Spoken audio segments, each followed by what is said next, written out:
Poison Heal Gliscor has been a mainstay of competitive black and white from its earliest days, serving as an excellent sword stance in win condition and later a stealth rock supporter for sand teams.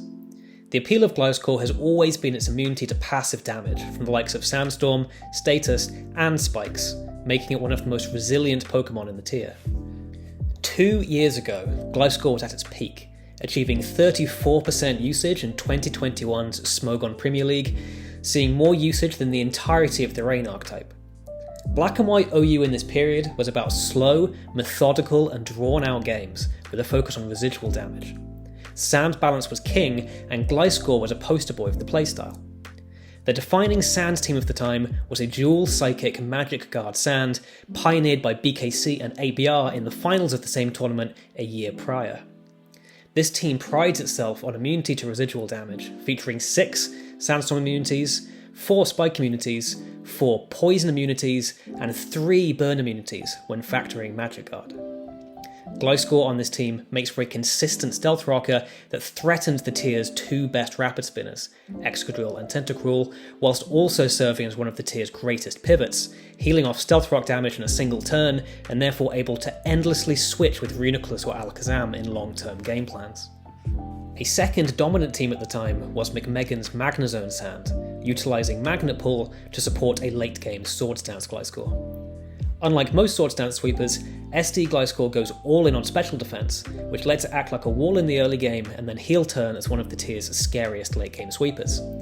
These SD Gliscor teams matched up incredibly well into opposing Sand, which often relied on Skarmory or pursuit-weak attackers as their only means of beating it 1v1. So, what's happened to Gliscor? Why has it dropped from an all-time high 34% usage down to only 10% usage in only 2 years?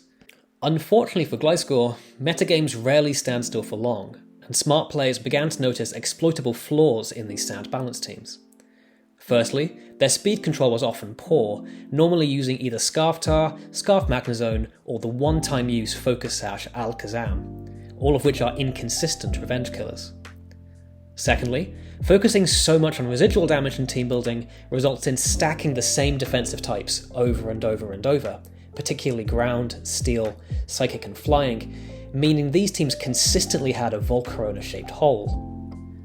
Not only that, but Gliscor itself is directly abusable by hyper-offense, offering setup opportunities to Dragonite, Breloom, Garchomp, and worst of all, Cloyster, whilst also clunking hard into the emerging lead Aerodactyl. Hyper-offense players pinpointed Gliscor as a weak link and went in hard on abusing it. Likewise, Rain was adapting to these homogenized sand teams.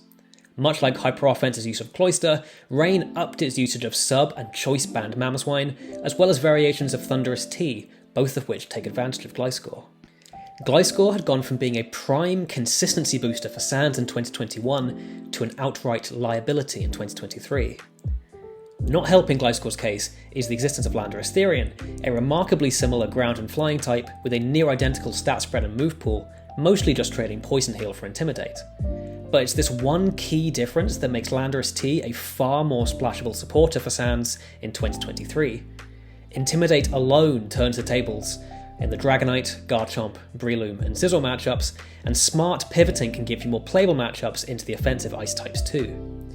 Further, not needing to use Protect to activate its recovery, Landorus-T essentially gets a free additional move slot over Gliscor to run ice coverage, even further bolstering its strength into hyper-offense. Whilst Gliscor to Landorus-T isn't always a straight swap, it's no surprise that we're seeing Landorus-T peaking in usage at a time when Gliscor is wallowing. So where can Gliscor go from here? Well, it's not all doom and gloom. Stealth Rock support sets are still okay, but don't fit on everything, and you do need to consider what it's going to give free turns to and how to cover those off. One of the few Stealth Rock Gliscor teams you'll see around right now is ABR's Gliscor Keldeo Mamoswine team, which covers off the Cloyster and Dragonite weaknesses. Likewise, Sword Stance Gliscor sets also still have a place, albeit more niche than before. Those Magnezone builds are largely defunct, but you'll still sometimes see SD Gliscor on full stall, like this one from, you guessed it, ABR, where that slow burn win route still has merit. Notably, specially defensive SD Gliscor is able to 1v1 most Carmine Reuniclus, which remains an incredibly important trait for stall teams. It's also important to remember that Gliscor has access to moves that Landorus-T doesn't, allowing it to differentiate itself further. Most notable among these are Taunt and Roost, which can take Gliscor in directions where Landorus-T doesn't compete. Perhaps Gliscor sets abusing these niche options will re-emerge in the future.